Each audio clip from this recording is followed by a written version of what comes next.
Assalamu alaikum. Алейкумсалам. Кандай балдар, жакшысыңарбы? Байке, бул айылдын больницасына кантип барабыз? Эми больницага бул айылга тети чоң жол менен кетсеңер жакшы болмок да. Анан эми туура эмес жолго түшүп аптырсыңар да. Байке, биз тезирээк кантип барабыз? Эми тезирээк барсаңар болгондой жол бар. Мен айтып берейин, ошо менен баргыла, макулбу? Ооба, айтып бериңизчи.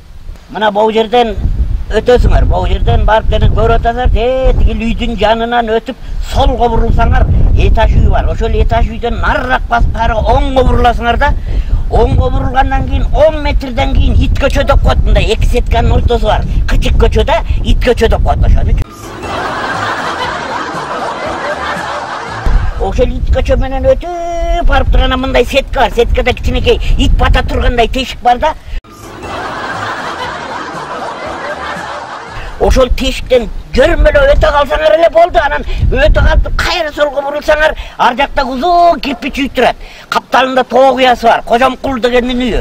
Ишенбесеңер, кимдин үйү десеңер сурасаңар болот. Байке, сиз айткан жол проблема го? Проблема эмес, айтып атпайм. Анан ишенбесеңер ошо кожомкул деп сурасаңар болот. Андан кийин андан арыраак өтсөңөр бир кичинекей көпүрө турат. Ошондон акыры мындай басып өткүлөт, анан бир магазин турат, магазин. Халал эмес, алал деген магазин да.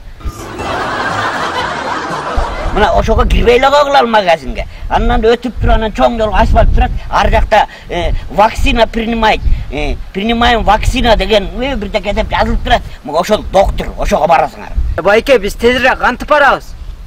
Кайра тезирээк барыш керек дейсиң да, туура эмес көчөгө чыгып алып. Мен айтып берип атпаймынбы? Андай эле аябай тездикти каалап атсаң, могу таяк менен көк желкеге бир ырайында скорый чакыртайын. Тез эле жеткирип коет силер.